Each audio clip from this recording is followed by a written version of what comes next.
Hi guys! ఎప్పుడు normal bajji కాకుండా ఇలా ఒకసారి ట్రై చేయండి. దీనికి పెద్ద ఫ్యాన్స్ అయిపోతారు మీ ఇంట్లో. చాలా బావుంటది. సో, ఈ కూల్ క్లైమేట్‌కి అలాంటప్పుడు ఇంకా వేడిగా తినాలన్నప్పుడు ఇలా ట్రై చేయండి. సో, శనగపిండి, మైదా, పసుపు, కారం, గరం మసాలా, వాము, కొంచెం వాటర్ వేసి బాగా కలిపి పక్కన పెట్టి సోడా కూడా కొంచెం వేసుకోండి.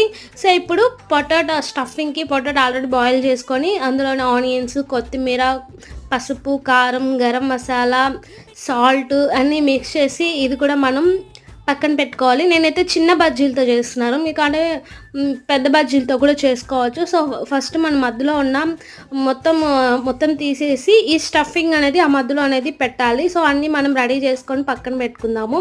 సో, ఇది మనం డైరెక్ట్‌గా వేయడం కన్నా గ్లాసు కానీ పొడుగ్గా చెంబులాగా ఉంటాయి కదా! అలా తీసుకున్నంటే మనం ఈజీగా డిప్ చేసి వేయొచ్చు. సో, ఇలా నేను చూపించినట్టు అంతే. అది ఆయిల్ బాగా హీట్ అయిన తర్వాత ఆయిల్‌లో వేసి తీసుకోవడమే. దీనికి కారం కూడా అవసరం లేదు. డైరెక్ట్‌గా తినొచ్చు.